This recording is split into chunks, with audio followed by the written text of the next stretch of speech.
Well, my role in the movement so far has been to fail to obtain permission to do research. And I've taken a certain satisfaction in failing for a very long time, for working as hard as I can.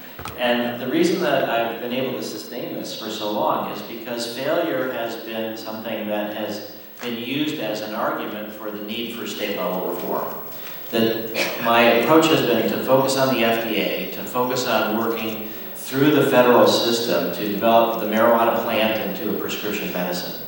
And as long as there were people, as long as we were trying, the argument that why this should just go through the FDA, as long as we were encountering political obstructions rather than scientific obstructions, we were encountering political blockages, that helped fuel the movement for state-level reform. And it's also been clear that in some of the work that we've been doing with our current project that has finally succeeded.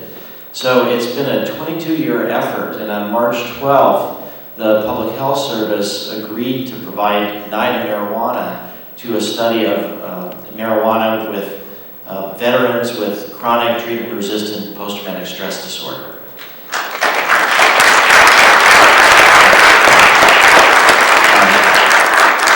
That is actually the result of a 22-year effort trying to get permission to do work through the FDA.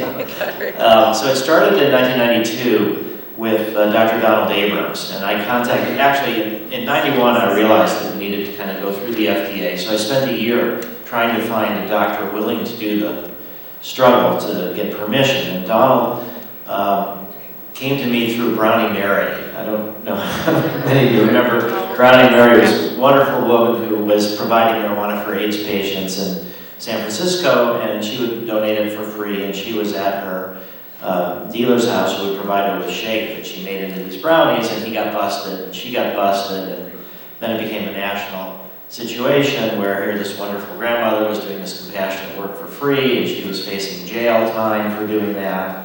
And so I figured doctors at UC San Francisco might be willing to do research to support her. So finally, after a year of struggle, I ran into Donald Abrams, and he agreed to do this. And we obtained FDA approval, IRB approval. He was head of the San Francisco Consortium for AIDS Research. They approved it. And we were unable to get NIDA marijuana. They refused to provide it.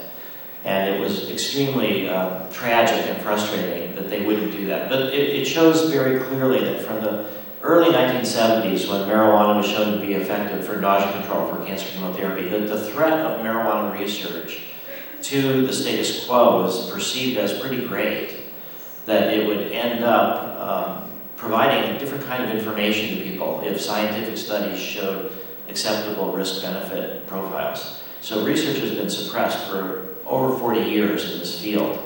And we were unable then to move forward with Donald. So then I started working with Ethan Russo on a marijuana study for people with migraines. And similarly, this was in the late half of the 90s, we obtained FDA and IRB approval, and NIDA once again refused to provide the marijuana.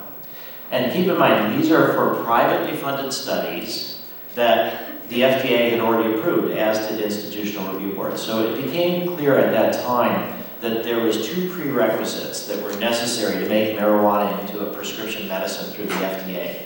One was to break the NIDA monopoly on marijuana.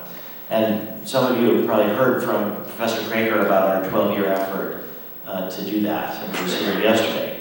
So one of the prerequisites was break the NIDA monopoly. The other was to get the FDA to accept vaporizers in human clinical research, because vaporizers have less carbon monoxide. Answer your son's question. Eventually gave him that answer. And vaporizers don't burn the marijuana, so you don't get the products of combustion. And so I do believe that a rational risk-benefit analysis would approve marijuana in burned plant form, because we know that marijuana does not cause lung cancer. The cannabinoids have anti-tumor properties. But for all the political issues that we have against smoking, right now it's much more likely that the FDA would approve vaporized plant marijuana than they would smoked, although I think we should continue to try to work to make smoked marijuana approved as well.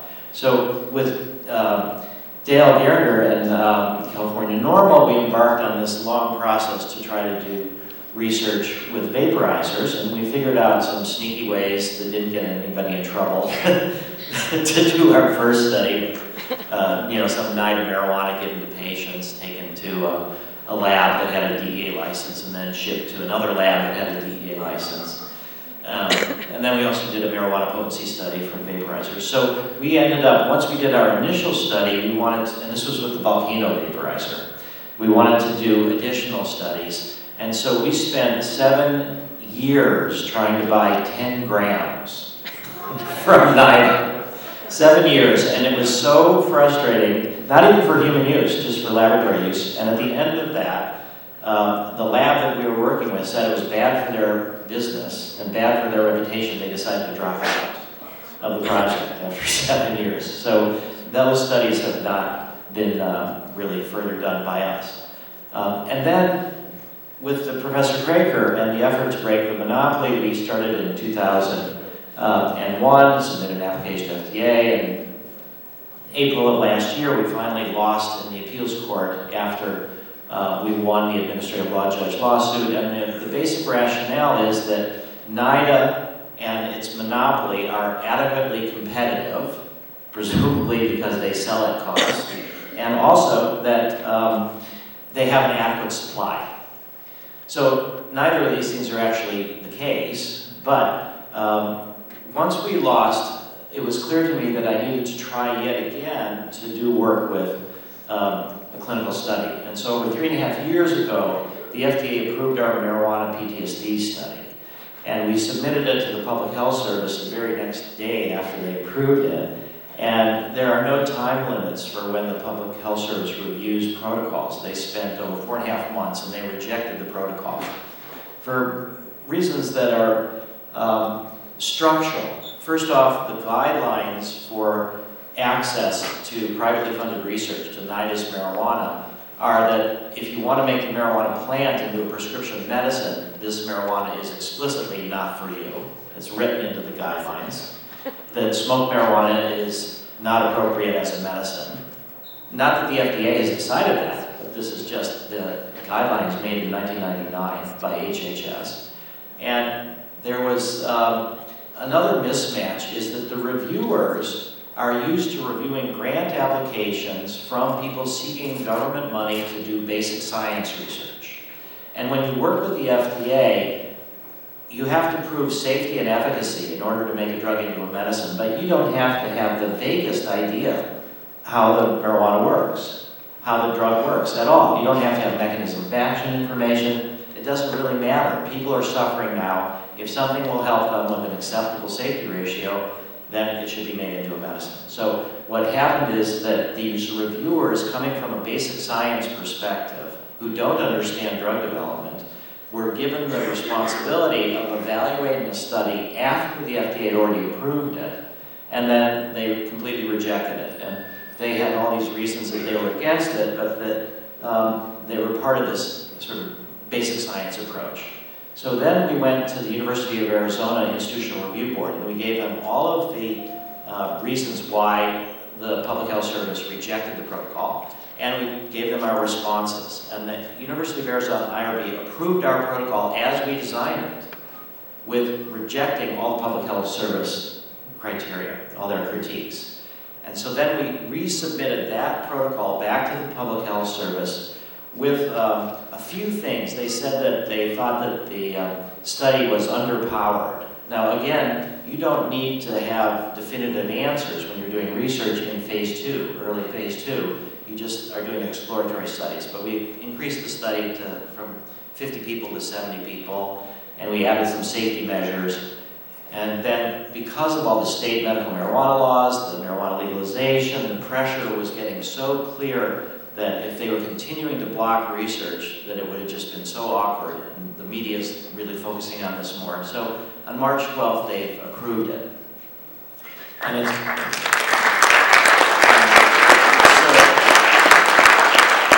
so now the question is, why bother? Okay, so it's $1 million study. Why should we spend $1 million on going through the FDA? You know, to legalize marijuana in Massachusetts in 2016 will probably cost less than $2 million. So why should we spend around $1 million on trying to take a drug through the FDA?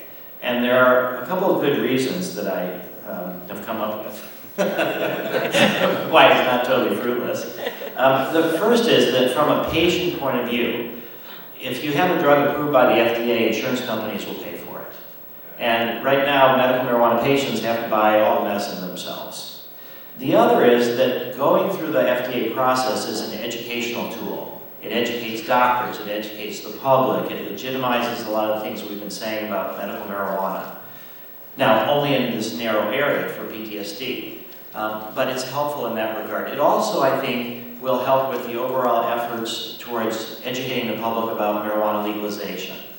And I think the reason is because there is so much misinformation and fear-based propaganda that people are really scared of marijuana, unnecessarily so. So even though we have over 50% for legalization and way more than that for medical, you know, once there's attack ads, once things are questioned, support can diminish. So I think medical marijuana research can reinforce all of this. And then there's another reason, which is to keep a check on the for-profit companies like GW Pharmaceuticals and others in terms of their pricing.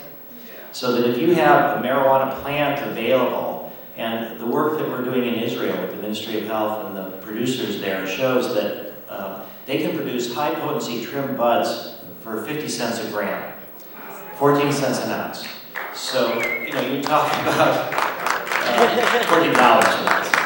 Yeah, so you talk about adding taxes, things like that, but it still is significant cost reduction compared to patented alternatives. And then the other part is that I estimate it'll cost around $8 to $10 million to make marijuana into an FDA-approved medicine, and this would include having a domestic supply. Right now, we still need to use NIDA marijuana, and so in our phase 2 study, which is the one we just got approved, we will use NIDA marijuana. They claim they have marijuana with CBD in it. We're going to find that out for sure. They really do. But in about 2 years, I guess, we're going to be able to import high-potency marijuana, medical grade, from either Israel or Canada, possibly Uruguay, the Czech Republic. Some of these countries will produce marijuana from companies that will open up a drug master file at the FDA. Right now, nobody has. We're stuck with NIDA marijuana. Bedrocan in the Netherlands has not yet opened up a drug master file at FDA. GW won't sell us their marijuana, and so we're stuck with NIDA. But I think it makes sense to do a phase 2 study with NIDA marijuana, just getting things started, and then we shift to phase 3. The other thing I'd like to say, and end with this, is that on Friday, Attorney General Holder said that he would be open to, the Obama administration would be open to Congress rescheduling if Congress was willing to do that. And one of the justifications he used was to facilitate medical marijuana research. And what I found so frustrating and ironic about that is that there are 2 key ways that medical marijuana research is obstructed. One is this public health service review that ends up taking extremely lengthy periods of time. It took them more than 4.5 months the second time that they approved it. And the other is the NIDA monopoly. Both of those things the Obama administration could change without Congress. So they're saying, Congress, you do this for us, but they don't need that. The holder could order the DEA to give a license to Professor Craker and decide that NIDA did not have an adequate supply, which they don't. And he could also order HHS Secretary Sebelius to end the Public Health Service review, which would mean that we'd still have to get FDA approval, IRB approval, DEA approval, and all the state level approvals.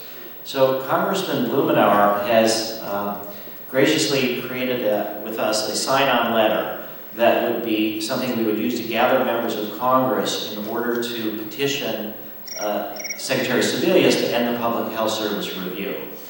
And unfortunately, the Democrats are not willing to go forward without bipartisan support. So I'm bringing in 3 veterans coming in later today, and we're going to be, during ACE's Lobby Day, we're going to be trying to find a Republican who's willing to be a co-lead on the sign-on letter. So if any of you have any suggestions, please come up to me afterwards as to which Republicans might be willing to do this. And I think that if we can really open the door to the scientific study of medical marijuana, that we're going to see research flourish. And at the same time, I really want to say that I value what GW Pharmaceuticals has done. I think that patients deserve options, and they should have Sativex, Epidiolex, they should have Marinol, they should have all this full range of options, but they should also include a generic marijuana plant-based medicine through the FDA standardized product.